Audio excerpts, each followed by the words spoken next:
Hi, this is Phil Hinton for avforums.tv and this is our video summary of the Samsung UE40B6000 LED LCD TV. The first thing that will hit you with this TV is just how slim it is. Because it uses LEDs to illuminate the backlight, unlike CCFL backlights on normal LCD TVs, the thickness of the panel width can be reduced quite substantially.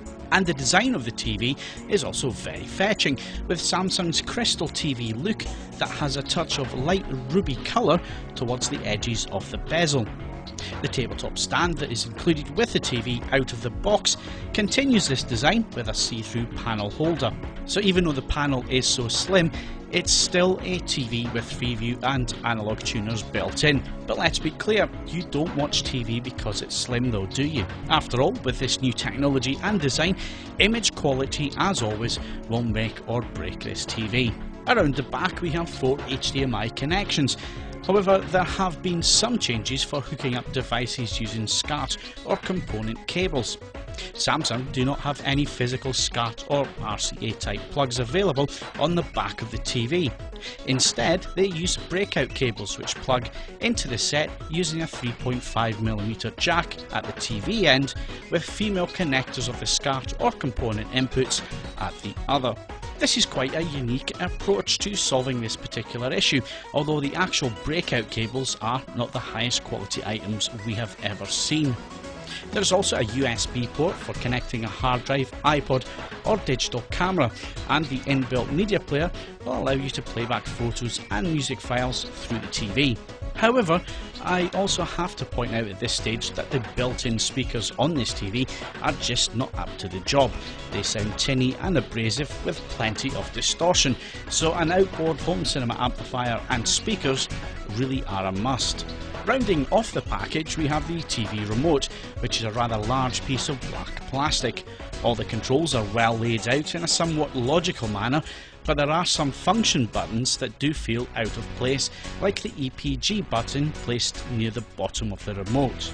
The actual plastic body is also a weird shape, and it has what looks like a hook at the bottom end of the unit. I've no idea why it's there, but it may stop it falling down the back of your sofa. So moving on to performance, the EPG menus for digital TV is well designed and laid out. One is a full channel list function under the guide button on the remote control, and the other is a mini menu accessed by pressing the info button. The main menus on the TV are well designed and intuitive to use, with plenty of picture options available. Samsung have to be congratulated for the full calibration controls on offer, with not only full white balance grayscale controls, but also a useful CMS system. And as this TV uses LED edge lighting, there are a number of settings for the auto dimming system. But although these can be defeated, the actual dimming feature is on all the time, and it cannot be switched off as it's part of the technology behind the image. So with everything set up in the best out-of-the-box settings, the results from the B6000 were mixed at best. The grayscale result was disappointing, with red energy well under the mix. However, the colour gamut in auto mode certainly seems to work well. After several hours of calibration, the results obtained certainly look good, with the grayscale now tracking as well as we could expect with the dimming system. And the CMS allowed us to bring the colour points towards Rec 709, and although not perfect, the results were more than acceptable. Overall, I was happy with the results obtained from my calibration. However, some issues do add to inaccuracies within the image. The main culprit is the auto dimming system for the LEDs, and not only its effects on the grayscale and gamma, but also the screen uniformity issues that are blatantly obvious with low light scenes. This is an effect of using edge LED technology, as it's very difficult to illuminate the entire screen surface with the same amount of light.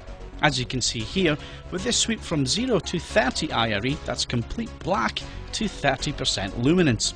Even switching off all the likely options that would affect the dimming on the TV and even in the service menu, it doesn't switch it off completely. It's part of the technology that makes the LED edge lighting work. As you can see here with the test pattern, the outside white lines should remain stable at full luminance levels, while the center pattern flashes. As you can see, the auto dimming affects this and the lines are dimmed.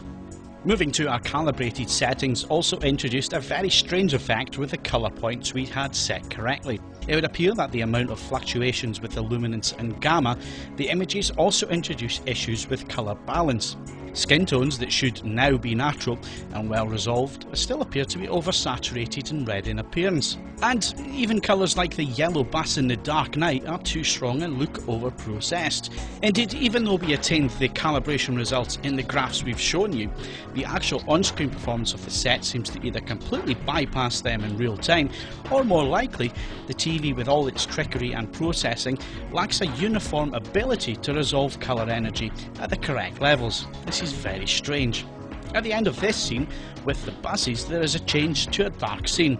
You can see the auto dimming overriding the image on the right.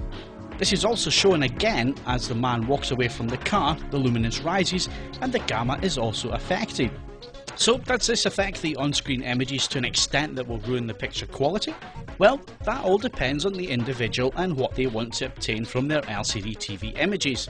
If you're looking for perfect reproduction of film and broadcast material as it's intended to be shown at D65 and Rec 709, then no, this TV fails to perform as it should.